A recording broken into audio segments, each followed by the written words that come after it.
नई प्रथा जो उत्तर प्रदेश में लागू हुई है, ये कानून का राज नहीं हो सकता है। जो चीज 70 साल से बनी हुई है, अचानक से वो आज घटना हुई, सुबह वेद होगी, उस पर बुलडोजर चल गया है। जलते घर को देखने वाले, फूस का छप्पर आपका है, आग के पीछे तेज हवा है, आगे मुकद्दर आपका है। तेरे कत्ल पे मैं भी चुप था, मेरा नंबर अब आया।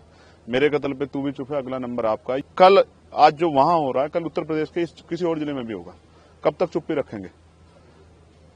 मेरे पास बहुत काम है, लेकिन जब वो अन्याय हुआ और वहां के लोगों ने मुझसे अपील की कि आपको आना चाहिए। अब सब लोग बड़ी बड़ी बातें करते हैं, लेकिन मुसीबत में कौन आता है साथ, ये देखने की बात है। देखिए, बरेली जाने का कार्यक्रम तो कल बना, उससे पहले पार्टी के कई कार्यक्रम थे। क्यों बना, इससे पूरा प्रदेश और देश वाकिफ। जिस तरह का अन्याय वहां हुआ है, पहले अधिकारियों में और आम जनता में सामंजस्य बनता था चीजों को संभालने के लिए। भाई, लोकतांत्रिक व्यवस्था है, अगर कहीं कुछ गलत हुआ है तो लोग विरोध करेंगे। विरोध का भी एक अस्त्र होता है, एक मर्यादा होती है, एक सीमा होती है कि हमें कानून को हाथ में नहीं लेना है। लेकिन जिस तरह से हमें दिख रहा है कि सामने वाली छत से पत्थर आ रहा है और आरोप आप किसी और पे लगा रहे हैं और फिर लाठीचार्ज हो रहा है। 82 से ज्यादा लोग जेल चले गए हैं, 2000 लोगों पे मुकदमा हुआ है। जहां तक मैंने देखा, मैंने कई जगह की घटनाएं देखी। हालांकि मैं सहमत नहीं हूं कि पुलिस में और आम लोगों में टकराव, क्योंकि पुलिस भी हमारा हिस्सा, इसी सोसाइटी का हिस्सा है और वो हमारी प्रोटेक्शन के लिए, कानून व्यवस्था संभालने के लिए है, लोगों को न्याय दिलाने में मदद करने के लिए। लेकिन इस तरह कोई घटना बड़ी दिखाई नहीं दी कि पुलिस के साथ कोई सामने टकराव हो रहा है। जबकि उत्तर प्रदेश में कई ऐसी बड़ी घटना हुई है जहां पुलिस को मजबूरी में पीछे हटना पड़ा है। हमारे सामने फतेहपुर उसका उदाहरण है कि वहां मकबरे पे क्या हुआ था। ये जो भय का माहौल वहां बना है, लगातार मेरी वहां के बहुत जिम्मेदार लोगों से बात हो रही। 17 तारीख को हमारा सम्मेलन था, वहां मैं गया था। 12-15 दिन के उसमें कितना बदलाव है बरेली में कि आज लोग वहां डर के साए हैं। बुरा ये है कि उनकी धार्मिक आस्थाओं को भी ठेस पहुंचाई जा रही है, नमाज नहीं पढ़ पा रहे हैं, उनके घरों में बुलडोजर चल रहा है। एक नई प्रथा जो उत्तर प्रदेश में लागू हुई है, ये कानून का राज नहीं हो सकता है। जो चीज 70 साल से बनी हुई है, अचानक से वो आज घटना हुई, सुबह वेद होगी, उस पर बुलडोजर चल गया है। इसको किस तरीके से देखा जाए? आप कोई जांच नहीं कर रहे हैं, आप निर्दोष लोगों को जेल भेज रहे हैं। ये जो अन्याय है, ये अन्याय अगर हम सहते हैं तो फिर हमें भी कल जवाब देना पड़ेगा। वो सुना ना आपने, जलते घर को देखने वाले, फूस का छप्पर आपका है, आग के पीछे तेज हवा है, आगे मुकद्दर आपका है। तेरे कत्ल पे मैं भी चुप था, मेरा नंबर अब आया। मेरे कत्ल पे तू भी चुप है, अगला नंबर आपका है। ये कल आज जो वहां हो रहा है, कल उत्तर प्रदेश के किसी और जिले में भी होगा। कब तक चुप्पी रखेंगे? मेरे पास बहुत काम है, लेकिन जब वो अन्याय हुआ और वहां के लोगों ने मुझसे अपील की कि आपको आना चाहिए। अब सब लोग बड़ी बड़ी बातें करते हैं, लेकिन मुसीबत में कौन आता है साथ, ये देखने की बात है।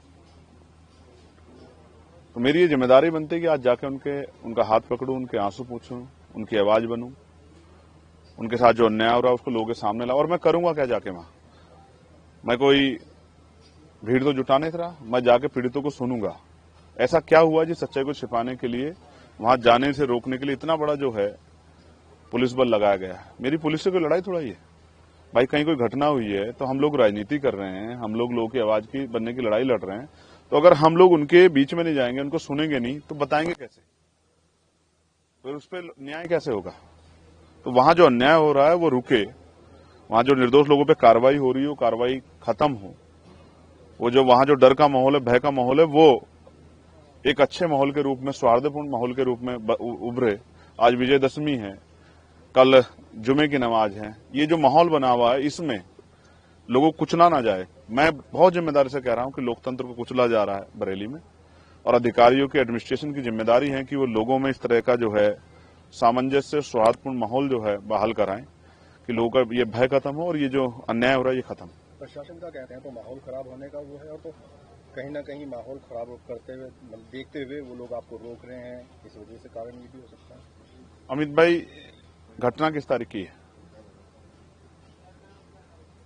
26 तारीख की। मैं नहीं था वहां, मैं गया था 17 तारीख में। मेरे साथ हजारों लोग थे, कोई माहौल नहीं बिगड़ा। तब तो हम लोग रैली करने गए थे, अपनी बात करने के लिए, प्रभु सम्मेलन में गए थे। लेकिन आज मैं क्यों जा रहा हूं? क्योंकि हालात ऐसे बन गए हैं, और ऐसे समय में भी अगर आज कमजोरों के साथ नहीं खड़ा हुआ तो कल जवाब कौन देगा?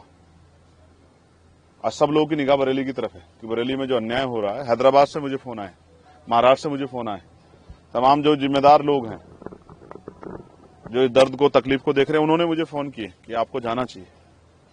और मैं वहां जाता हूं जहां अन्याय की पराकाष्ठा हो जाती है, अन्याय सीमा को लांघ जाता है। तो मुझे रोकने से क्या होगा? अन्याय रोकिए ना, झूठी गिरफ्तारियां रोकिए। ये नया जो ट्रेंड बना है कि थाने में आदमी पैरों पे चल के जाता है और बाहर जब आता है तो लंगड़ाता हुआ आता है। तो पुलिस को पीटने का अधिकार किसने दिया है? क्या उन लोगों के मेडिकल हो रहा है? क्या आईपीसी की कोई, अब तो बीएनएस होगी, बीएनएस की कोई धारा ऐसी कहती है कि पुलिस पीट सकती है? तो ये मैं समझता हूं पुलिस को आगे करके, पुलिस को मोहरा बना के जो सरकार करवा रही है, कल जब क्रॉस एफआईआर होंगी, लोग कानूनी रूप से लड़ाई रहेंगे, तो ये पुलिस के भाई फंस जाएंगे और सरकार एकदम जो है पल्ला झाड़ ले, कहेगी हमें पता ही नहीं इन्होंने ऐसा क्यों किया। तो ये अन्याय रुके, उसके लिए किसी मेरे जैसे एक आदमी को खड़ा होना पड़ेगा, अपने जान को भी दांव पे लगाना पड़ेगा, जान की बाजी लगानी पड़ेगी कि अन्याय बंद हो। और मैं अपनी ड्यूटी कर रहा हूं क्योंकि मैंने पार्लियामेंट में ओथ ली है कि देश के प्रत्येक आखिरी व्यक्ति के लिए भी हम लोग खड़े रहेंगे, उनकी आवाज बनेंगे, उनके पास न्याय होगा, उनके अधिकारों पर अतिक्रमण होगा तो उनकी आवाज उठाने का काम करेंगे। मैं अपनी ड्यूटी कर रहा हूं, इसके लिए मुझे तनख्वाह मिलती है। मैं ईमानदार आदमी हूं, मुझे तनख्वाह मिलती है। जो तनख्वाह जिन लोगों के टैक्स के पैसे से मिलती है, उनके साथ अन्याय हो रहा है तो उनकी लड़ाई लड़ रहा हूं। किसी और पे भी होगा उसकी भी लड़ाई लड़ूंगा। जो मौलाना मोहसिन रजा है, उनके कहीं संपत्ति पर बुलडोजर चला और जो अन्य लोग हैं उनकी जो संपत्तियां सीज की जा रही हैं, उन पे भी कार्रवाई होगी, तो इसको कैसे देखते हैं? मैं आपको फिर कह रहा हूं, किसी को मारने के लिए लाठी चलाने की जरूरत नहीं है, कोई जरूरत नहीं लाठी चलाने की। आप उसकी जो आर्थिक रिसोर्स हैं, उसके जो आर्थिक साधन उनको तोड़ दो, उसके आय के जो साधन है उसको तोड़ दो। ये सिर्फ राजनीतिक एक एजेंडा है, कुछ लोगों को, अपने वोटर्स को खुश करने के लिए कि हमने संपत्ति जब्त कराई। मैं पूछना चाहता हूं, अगर आज वो अवैध है तो कल तक वो वैध कैसे था? फिर ये प्रशासन, एडमिनिस्ट्रेशन, सरकार क्या कर रही थी? पिछले 8 साल में क्यों नहीं देखा गया कि वो अवैध है? क्या लोगों ने जबरन कब्जे कर रखे हैं? लेकिन वो घटना के अगले दिन ही बाद अवैध कैसे हो जाता है? उसमें बुलडोजर कैसे चल जाता है? कौन से कोर्ट के आदेश चला? सुप्रीम कोर्ट की फटकार लगी सरकार को। फिर भी ये सरकार जो है, क्योंकि ये रोटी नहीं देगी, ये रोजगार नहीं देगी, ये महंगाई खत्म नहीं करेगी, ये कर्मचारियों के हितों का ध्यान नहीं रखेगी, पुरानी पेंशन नहीं देगी, ये नई नियुक्तियां निकालेगी, ये पेपर लीक नहीं रोकेगी, ये आशा, आंगनबाड़ी, भोजन माता, पीआरडी के जवान, होमगार्ड के जवानों को जो है वेतन वृद्धि नहीं करेगी, ये पुलिस के भाइयों को जो है पुलिस रिफॉर्म नहीं लागू होने देगी। तो ये इन सब चीजों को टालने के लिए, किसानों को खाद नहीं मिल रहा, डीएपी नहीं मिल रहा है, तो ये वो व्यवस्था लागू, इसलिए ये इस एजेंडे को मजबूती से वो करते हैं और ये सब सरकार की देखरेख में हो रहा है।